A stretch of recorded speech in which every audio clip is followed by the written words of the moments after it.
Alright guys, what's up? In today's video, I'm going to be showing you how to play every spot on DE NUKE. Before I start the video, I just want to thank everybody for their support. A lot of the comments that I receive are super positive and I really like to read them, and I read all the comments that I get, so if you guys have any suggestions for future videos, just let me know down in the comments, okay? Before I get too far in the video, here's a quick word from our sponsor. CSGO Big is a site where you can play your favorite games like case battles, roulette, coin flip, jackpot, and even open cases on their site. You can deposit using my affiliate code ONEBIRD, and you get a bonus when you deposit in CSGO skins, crypto, gift cards, and credit card. You can withdraw with CSGO skins or crypto, whichever one you prefer. Make sure you head to the link in my description and use the code ONEBIRD for deposit bonus when you sign up. Okay, back to the video. So as I was making this video, Valve decided to add Dust 2 to the competitive pool and remove Overpass. Rest in peace, Overpass. But if you want to see me make a guide on Dust 2, leave a like on this video and make sure you're subscribed for the future when that video comes out. Alright, let's get to it. Alright, the first thing I want to do is highlight the positions on this map because a lot of new players seem to not really understand the 5 positions that you play on CT side. They kind of get the gist, but they don't actually know the exact roles. Starting with the most important role, we have the outside player, and then going to A site, we have the door player and the back site player, or the A anchor. Then we have the ramp player, and then finally the opper. So that's going to be the order I go in this video. And that's not to say that certain roles aren't important on the team. On Nuke, it's very important that everybody plays at their highest level. There's not really a spot where you can afford to kind of, sit back and not really try. Every role is very involved. And that's one of the reasons why Nuke is so hard for a lot of players, because there's no equivalent of a B-site Mirage anchor on this map. Even the ramp player has to be very active and move around a lot based on what the other team is doing, okay? Let's start with the outside player. So if you ever watched a pro game on Nuke, you probably noticed that people play in a very different way than the way people play in matchmaking or in Faceit. And that's because the outside player in Faceit and matchmaking usually isn't doing the right thing, meaning that people can get away with a lot more than they should outside on the T side, okay? But in pro matches, the presence of the outside player and the way that they play means that the T's options are very limited, which means that this map is very CT-sided. Before they removed Overpass, this is the second most CT-sided map in the pool, and I'm going to show you why that is.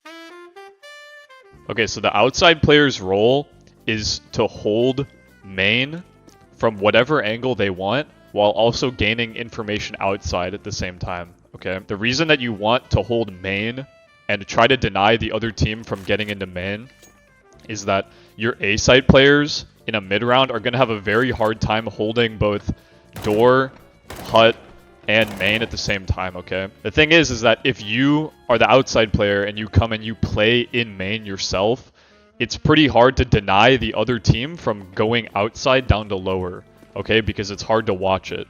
These angles aren't very great for the CT because I'm so close to this angle. And the T who comes and peeks this is going to have a huge advantage on me if I'm playing these little angles right here, right? So it's pretty hard to play from main if you're alone. And so what I want you to do as the outside player is start playing angles like this, where you can get outside information like this, but you're also denying main, right? The other team can't go main without you seeing them. Same thing with angles like this, or like this. This angle's called Zywoo. This angle's not very great, but you can play like this. You can play in back big garage to hold main. This is a very hard angle to clear. Around here, this is really free. If people walk up on main, they're usually not looking at you. It's a free kill. And so those are the ideas that I want you to try and implement in your game, okay? So with that being said, how do you start the round? So the first thing you're going to do is you're going to run to this area. And you see this ramp right here? This is how you're going to line up your smoke. So you're running and you're on the ramp, and I want you to look for this power line right here, and then once you get to the ramp, run forward and left click throw. And this molly is going to land right here in this area, and what this does is it puts a lot of pressure on the other team if they were trying to go outside quickly, okay? This is a molly that is very hard for the T's to run through. As you can see, they come up. It's very hard for them to run up here. They're going to take about 40-50 damage running through this with no gain for them. Okay, so a lot of the times, the T's will want to try to get to red because it puts pressure on you as a CT playing outside, because it's hard to play angles where you're fighting for main like this while people can also be peeking from here.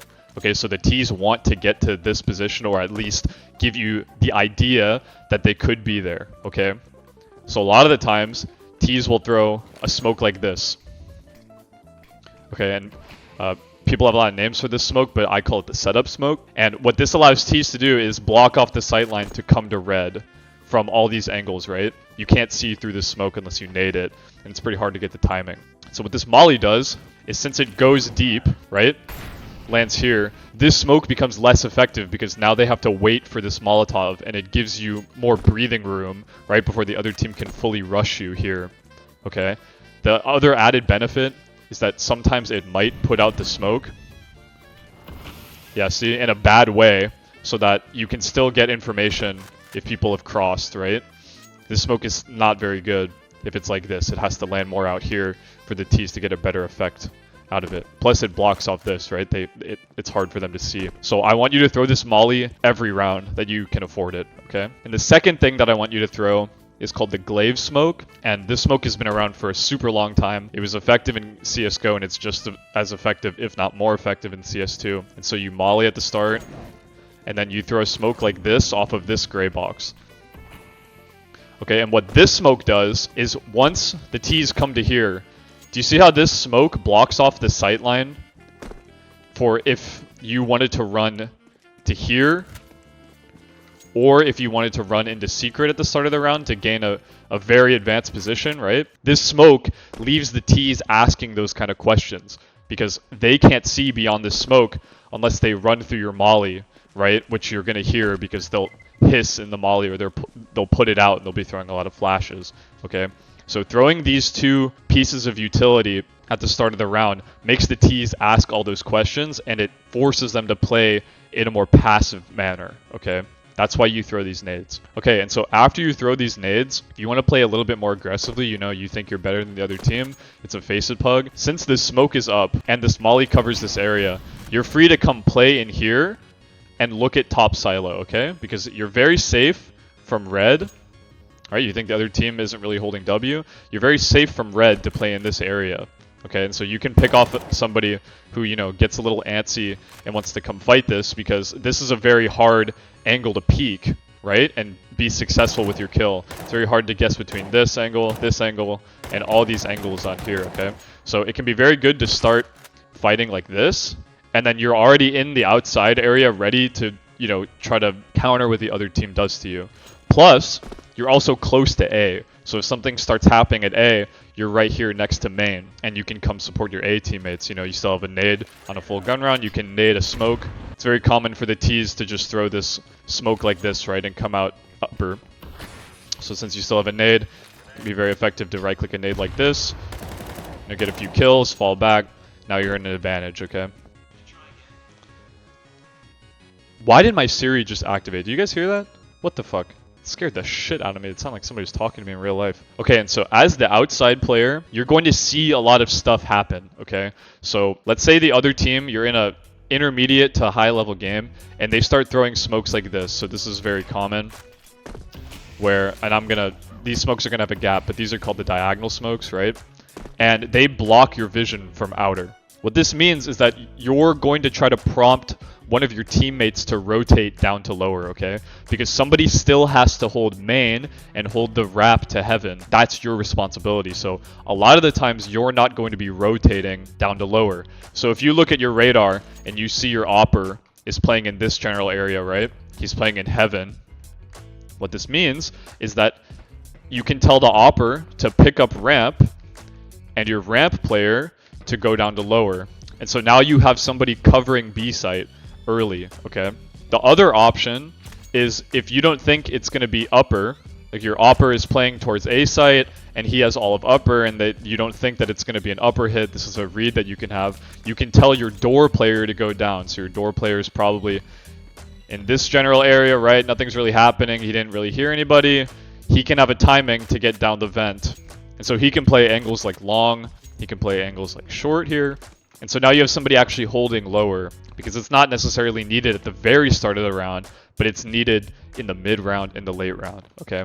So those are your responsibilities as the outside player, and this is definitely the hardest role, but it's also the role where you can control the game without getting a ton of kills, right? You're not needed to get 3 Ks every round or 2 Ks every round, you know, to save the round. You're needed for information, which helps your team win, because if you don't get this information, it's going to be very hard for your team to play the round. Okay, so let's talk about upper. Before I talk about these roles specifically, I want to show you guys a movement technique on the ladder, which will help you get up faster and not block your teammates and give you a better timing into A site, okay? So when you're running to this ladder and you want to go up it, right? If you just hold W, it takes that long to get up the ladder. Now watch what happens when I do this. I look in this direction and I'm holding W and D when I'm going up the ladder, and then I fly off to the right. Okay, notice how much faster it is when you climb up the ladder. This is called fast climbing, where you look diagonally and you go faster up the ladder. And then the other detail is that instead of running up the ladder like this and running straight forward, I want you to run off the ladder like this, where you just move your mouse to the right. I'll do it again. You kind of make like an arch. So I'm looking this way and I'm gonna look that way, okay? So boom, like that. And the reason you do this is because if you run straight up off the ladder, a lot of the times your teammate behind you, if he's trying to fast climb, right, he's going to hit you while you're still jumping up in the air, and then his timing is worse, and it just makes the round a little bit more scuffed. So I want you to go into a practice server and just try this. It doesn't take very long to learn how to do. Look, see, I'm like instantly off, okay? So I want both upper players to be doing this movement, and it's really important that you learn how to do this. All right, so I'm going to talk about the door player first and then the A anchor. So you're going to run here. It doesn't matter if you're in the front or back. Do the movement, and then to keep this simple in your competitive games, your premier games, your face it matches, even your team matches, the door player should always just be responsible for mollying door. Okay, so this is the easiest way to do it, where you aim above this vent right here and you just run forward. It's really hard to miss, okay? And what I want you to remember, and I'm going to say this again when I talk about the A anchor, is that an A rush should always lose, okay? You should be able to destroy the other team when they do an upper rush. And one of the things that I call on T sides when I know the other team is really bad, like when I'm playing competitive and I'm outclassing the other team, but you know my team doesn't know how to default or they're just playing really poorly on T side, upper rush always beats bad players, okay? And it's because they don't do these things. So I'm going to show you how to counter them, and the molly is the first step, all right? And so after you molly, you're going to route like this, where you jump on the silo and then you jump on hut here. And as the top hut player or the door player, you're responsible for holding the door position, okay? And if you molly it once, the door's not going to break like this, but let's imagine that the other team nades the door. It's very common. Since you still have a smoke, after the molly fades, I want you to right-click a smoke in the door. And if the other team doesn't break the door, it's very good for you, okay? Breaking the door is essential on T side, and if the other team isn't doing it, they're playing very poorly and they don't understand the map, okay? And so why is this, okay? If the door is broken, that means that this is now a completely open zone that the other team can start to walk out of or execute through. If the door isn't broken, they have to make a very loud sound cue in order to get that same impact, versus if at the start of the round they just came here and naded the door, okay? So they're gonna have to open the door, and then you will have, 1 to 2 seconds to react to these people opening the door and just completely destroy them, right? Or get ready for what they're about to do, because it makes what they're gonna do so much more obvious than if they broke the door, okay? So as a door player, you really have to remember this kind of stuff and call to your teammates that they're not breaking the door normally. If they do break the door after not doing it a bunch, right? Let's say you've played 7-8 rounds of the CT side and then they break the door, they're probably trying to rush on you because now the other team realizes that they have to break the door in order to rush, right? It's going to be kind of awkward to open the door and run through it, so they're going to nade the door, right? So that's something that you can look for throughout the game, and if that happens, it's probably a rush. Okay, so like I said in the outside player guide, the outside player isn't somebody who's going to be rotating a lot, all right? It's going to be mostly the door player and the ramp player, because you're the closest two players to actually getting down to lower. And it actually can be very good for the door player to rotate, all right? So you just walk down the vent like this, and now you're already down, okay? If your outside player says that he doesn't have vision outside and they could be down lower, a lot of the times it's going to be you, okay? And you have to be very comfortable getting off this hut. And so in case you didn't know, I'm going to show it in third person. So, all right, so when you crouch walk off this surface, you don't make noise on this first one, but this second one you make noise, okay? So the way you get around this is you release crouch midair, okay? And this is very easy. You can practice it. It's called silent dropping. And you see here, I release crouch and I didn't make noise. I'll do it again. See? Versus if this is so hard in third person.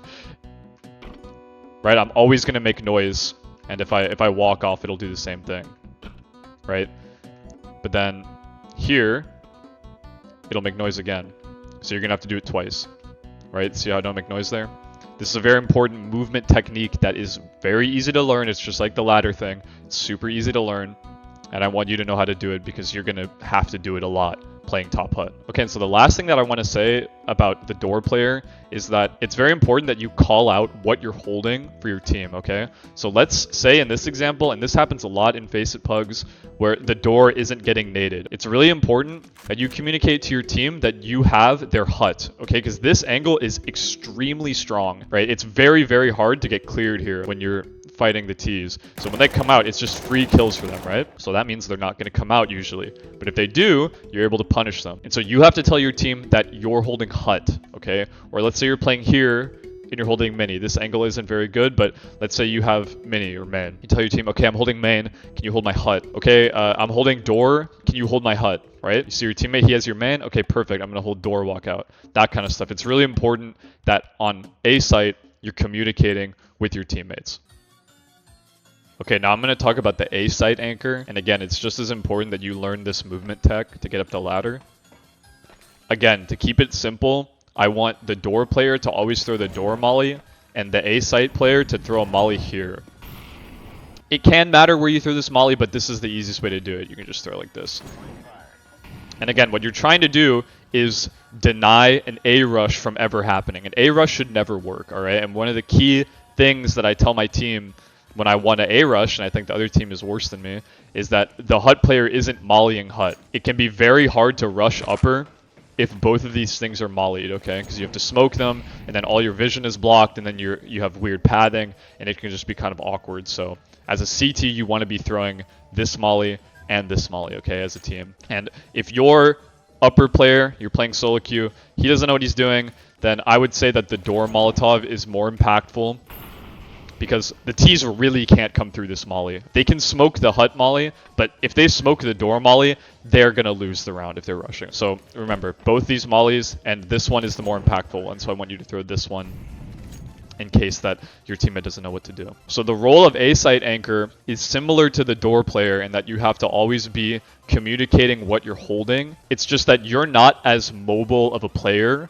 as the door player is in the round. And that's not to say anything bad about your playstyle specifically. It's just to say that your responsibilities have you sitting in sight and in this area for almost the entire round. A really strong play that I see a lot of people doing is they come up the ladder, they molly hut like this, and they come and they hold this angle right here. And this angle is super strong against T's that are coming out, because if a T is walking out hut here, it's very hard to peek this angle alone because of all of these spots that a CT could potentially be playing in, right? From the T's perspective, anyone could just be playing in any of these positions, right? So to peek this angle specifically is very hard. So this is almost always a free kill, especially with the A1S. This is a super free kill. And a lot of oppers will go for rush peeks here. The other team's rushing, right? And you're getting flash. You can spray here, drop to safety here, and you're already in a safe position, okay? And if you don't want to play there, it's always good to just come here, bounce off this slant, and then just come to backside. This is also a very safe position. And your role as this player is to be worried about hut for the most part. If your teammate is dying and they're rushing A, you can fight like this, right? You can fight, these are good fights for you, and then come back and fight the hut. But generally, you're going to be jiggling a lot and looking at hut here. Because what you don't want is somebody to walk out at you and win the round solo for their team because, you know, you fell asleep at A. Just remember that this role is very simple, and a lot of the times you're going to be doing the same thing in most rounds, but it's very important that you do your job here. And then the last option, this is kind of a gamble option, but you can start by mollying hut and then coming along here towards Mustang. By the way, while editing this, I realized that people don't know the difference between Mustang and Sally. And yes, that's the Mustang and Sally from Black Ops. So Mustang is the one on the right, and Sally is the one on the left. And just walking so the team doesn't hear you. And then you can play angles like this, where you're just holding hut for your team. And you're pretty safe from main if you play like this, okay? It's really hard for the other team to spot you in these angles unless they come out and look like this, right? But by that time, hopefully, somebody else will be shooting at them and distract them from you, okay? But you can hold hut like this pretty safely as long as your team, you know, has door info. This is actually kind of a dangerous spot from door because you can be seen like through here sometimes. But this is also an angle that you can play. Okay, so now I'm going to talk about the ramp player. So coming out of spawn, currently, I think the best thing that you can do at ramp is to throw your smoke early and then throw a nade on top of your smoke, okay? And what this is going to do, if the T's come here early, right, and they're not rushing, this smoke is going to completely deny ramp from them, okay? They are going to have so many things to worry about, like you pushing this smoke potentially, or, you know, if they come behind it and a nade is popping on it, they're going to be super scared and, like, give information away. Okay, so on a standard round, smoking and then nading is very good, okay? And a quick side note, the timing that you'll see a T here, let me remove this smoke. Okay, so the timing that the T's are going to have is actually very good for the T's if both of you are rushing ramp, okay? So the T comes here early and swings like this.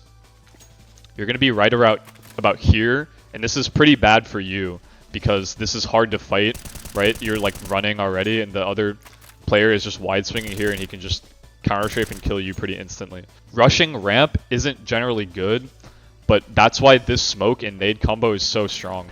Because if the other team wants to rush ramp, right, and you hear them rushing you, and they tank this nade, right, it's going to be very easy for you to get a lot of kills while they're running through this smoke because it's hard for the other team to react to you, right? You kind of have this perfect line that the smoke makes where they have to cross into your crosshair and you can just kind of spray all of them down. And one of the things as the ramp player is that if the other team is rushing, you have to be good for at least 2 to 3 kills or to live. And if you don't want to play in a way where you're, you know, it's dependent on your aim, you can just throw these same nades like this and then come here to the ramp. And this smoke is pretty hard for the T's to walk through because they're exposing themselves to so many angles and it's kind of uncertain, right, where the other player is going to be. He could be here, here, he could be playing here, he could be playing here, right? So it's hard for the T's to walk through this smoke. So you can just hold this on the, I would hold it on the left here because again on the right it's going to be pretty hard, you know, to walk through this smoke and dry fight this angle and all these other little angles. So I would hold the left here. And if you want to live, you can play on the ramp from here, just jiggling, okay? And there might be a person who peeks you here or an opper, so, you know, you can always fall back here. And a lot of the times, what I see pro players do is they stick around for a little bit to be greedy, because this is a very hard fight for the T's to win, okay? When they're running like this, it's pretty awkward to kill you if you're able to play like in here and fall back and get, you know, get one and live, right? So I want you to experiment with playing ramp and see how you can live and apply pressure to the other team to not come ramp, okay? This role takes a lot to get used to because there's not that many spots on other maps where you start in the position that is like strongest for you and then you have to fall back out of it. I can't really relate this position to any other spots on other maps, so it's going to take a lot of time for you to learn how to play this position properly, but it's very fun once you do. And a quick bonus tip for you, if you think that the other team likes to go heavy outside and you want to surprise the other team, what you should do is call for your opper to play ramp specifically, like come here at the very start of the round, and then you run like this and play in lower. So you come here and you shoot this glass, they won't be able to hear it. And you can come run like this, and now you're already down lower. So what you can do is if the other team is, you know, maybe playing heavy outside, but they're kind of slow, you can come up and surprise them, play in here, and maybe peek silo. You can do a bunch of stuff, right? What you're trying to do is you're trying to do this on a round where the other team isn't going to expect you to do it, okay? So again, experiment with this. It's going to take a lot of getting used to and a lot of reps to see when you can and can't push based on how your outside player is playing. And again, this is why a lot of people don't seem to like NUKE, because if they're solo queuing or duo queuing, there might not be enough players on your team who know what's going on to relay this information to you, okay? So it can be kind of coin flippy to make these kind of plays, but I want you to try them anyways because it'll give you valuable experience playing the game and playing in different ways. Okay, so talking about Oping on this map, it's, again, just like ramp, it's very different from all the other maps because NUKE is just so unique in the way that the map is laid out, okay? So you're going to have to be doing a lot of stuff that you might not be comfortable with yet. You might have to understand a lot of positions that you don't really know yet, so it's going to take a lot of time. But opping on Nuke can be very rewarding, especially when the other team doesn't know how to throw utility properly and throw flashes to gain space on you, okay? So the op can really abuse lower skilled players if you use it properly. And so a few picks that you can go for that are very strong is at the start of the round, come to main, and then if the other team isn't blowing open the door, blow it open and just play here with the op. Because a lot of the times, people aren't going to be expecting the op to be playing aggressive here. It's very easy to get one kill and fall and rotate to another part of the map, where the other team, again, isn't going to expect you to be there. Same thing with ramp. If you want to tell your B player to, go play A for a round or go play outside, you can come here with the op and just post on an angle like this, right? And just wait for the other team to walk into your crosshair. And a lot of the times people will. They'll just give you a free kill, and, you can even, like, re-peek this and stuff. Because it's so free. But a lot of the times as the opper, you're going to be required to rotate into positions that get smoked off or things are starting to happen. A lot of times it's going to be ramp, okay? So a standard round, you'll start around here in hell and in heaven. And so what I want you to just remember, if stuff starts to happen ramp, you need to be able to come towards ramp immediately and post like this, okay? And just start peeking if you don't see anybody, right? Start peeking and things. You can throw a flash to support your ramp player like this.